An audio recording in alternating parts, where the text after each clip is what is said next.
आइए सुनते हैं कहानी नागिन का परोपकार।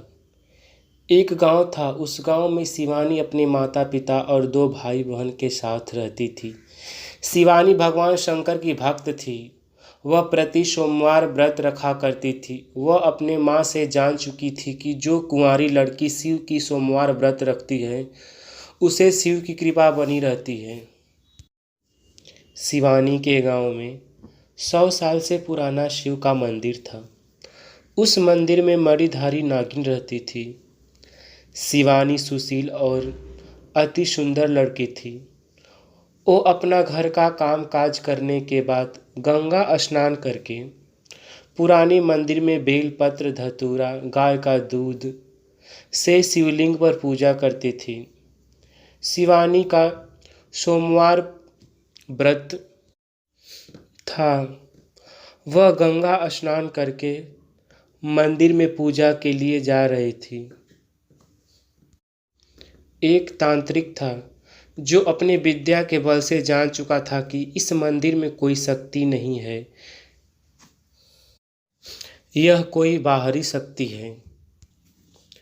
नहीं तो इतना पुराना मंदिर अभी तक गिरा क्यों नहीं। वैसे वैसे ही गांव के लोग भगवान का चमत्कार मान रहे थे, पर तांत्रिक नहीं माना। अब वह शक्ति के बारे में पता करने लगा। जब चंद्रग्रहण आया तो उस समय नाग की शक्ति क्षीण हो जाती है। उसी का फायदा उठाकर तांत्रिक अपने विद्या से उस नागिन को अपनी पिटारी में बंद कर लेता है। जब तांत्रिक बंद करके ले जा रहा था तो शिवानी गंगा स्नान करके शिव पूजा के लिए आ रही थी। तभी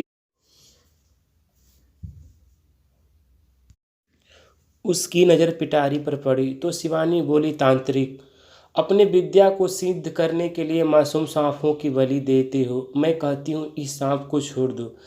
तांत्रिक बोला, अरे मूर्ख लड़की, मेरे रास्ते से हट जाओ, नहीं तो तुम्हारा विनाश ही होगा। शिवानी बोली, मैं ऐसी धमकियों से डरती नहीं। उसने तांत्रिक के हाथ से पिटारी छीन ली और झाड़ियों में फेंक दिया।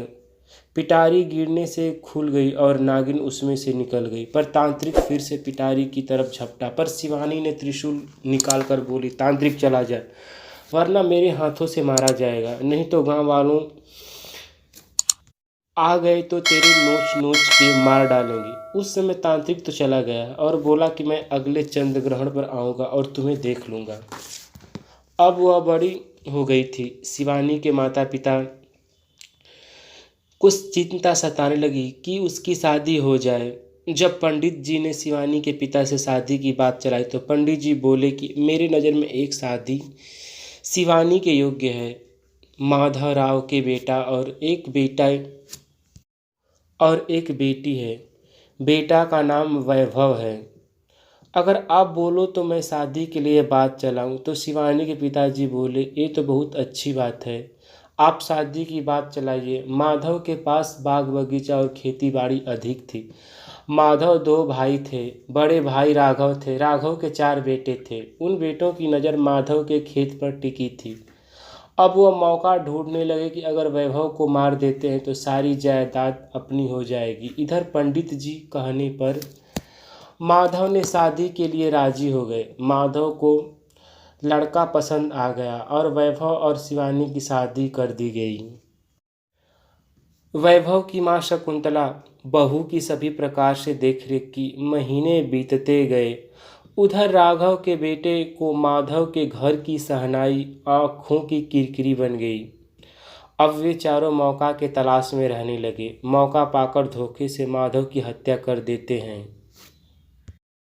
जब माधव के घर वालों को पता चलता है तो उनका रो रो कर बुरा हाल हो गया था।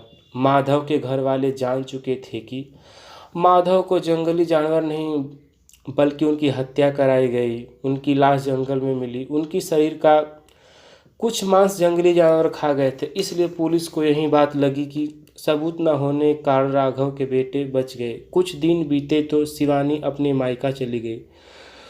उसको सारी बातें पता हो गई। अब वह डरने लगी कि वो कहीं मेरे पति को भी मार सकते हैं। शिवानी मायका आने के बाद चिंतित रहने लगी। उस पुरानी मंदिर में गई और भगवान के पास सर रख कर रोने लगी। तभी वह नागिन शिवानी की सारी बातें सुन ली। नागिन बोली, अगर मैं शिवानी की रक्षा करूं तो मेरे लिए कितनी खुशी की बात होगी, क्योंकि शिवानी ने भी मेरी प्राण बचाई है। और फिर चंद्र ग्रहण आने वाला है, वह तांत्रिक भी जरूर आएगा। इससे अच्छा है कि मैं शिवानी के शरीर में वास कर जाऊं। अगले दिन जब शिवानी मंदिर में पूजा के लिए आई तो पूजा करके शिवानी जाने वाली थी, उसकी नज़र उस काली नागिन पर पड़ी। शिवानी को थोड़ा सा चक्कर आ गया और वह गिर पड़ी। पर यह सब प्रक्रिया नागिन के कारण हुई। नागिन अपने शरीर को त्याग कर पत्थर बन गई शिवलिंग के ऊपर, और वह शिव लिंग पर स्थित हो गई और शिवानी के शरीर में वास कर गई। फिर कुछ समय बाद शिवानी जब होश में आई तो उसको कुछ समझ में नहीं आया कि मुझे क्या हुआ था। फिर वह घर चली गई। कुछ महीनों के बाद शिवानी ससुराल चली जाती है। उधर राघव के बेटे ने वैभव को सताना शुरू कर दिया। कई बार तो वैभव की पिटाई किए थे तथा खेतों में पानी नहीं आने देते थे। वे लोग हमेशा परेशान किया करते थे। जब माधव की पत्नी शकुंतला ने पुलिस से शिकायत किया करती तो राघव के बेटों ने मिलकर पुलिस को पैसा देकर उसे गालियां दिलवाकर वापस भिजवा देते थे। अब शकुंतला भी चिंतित होने लगी कि मेरे बच्चों की जिंदगी का क्या होगा। अब राघव के बेटे ने उपाय लगाना शुरू कर दिया वैभव को मारने के लिए। वैभव जब बाजार जा रहा था तो उसके गाड़ी का ब्रेक फेल कर दिए थे। वैभव तो गाड़ी से गिरा पर उसे कुछ नहीं हुआ। राघव के बेटे उसे सही सलामत देखकर परेशान हुए और आश्चर्य में पड़ गए। वैभव अपने खेत में पानी ले जा रहा था तो राघव के बेटे आकर उसका पानी रोक दिया और उसे मारपीट करने लगे। तो शिवानी को मालूम पड़ गया तो शिवानी वैभव के शरीर में शक्ति डाल देती है। राघव के चारों बेटे की पिटाई करके वैभव घर चला आता है। चारों दबे पांव से भाग निकलते हैं। वे चारों लोग सोचते हैं कि वैभव की अब की बार खेती की पैदावार हर साल से अधिक हुई।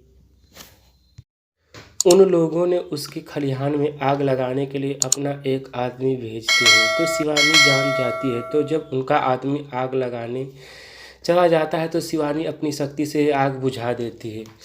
वे हमेशा वैभव को हानि पहुंचाने का प्रयास करते हैं पर शिवानी उसे विफल कर देती है।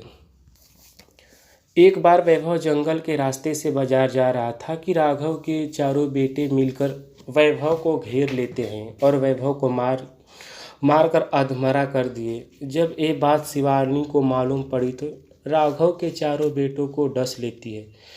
जब ये बात राघव को मालूम पड़ा तो चिंगाड़ मारकर रोने लगता है। राघव डॉक्टर को दिखाया पर सभी डॉक्टर मरा कहकर लौटा देते हैं।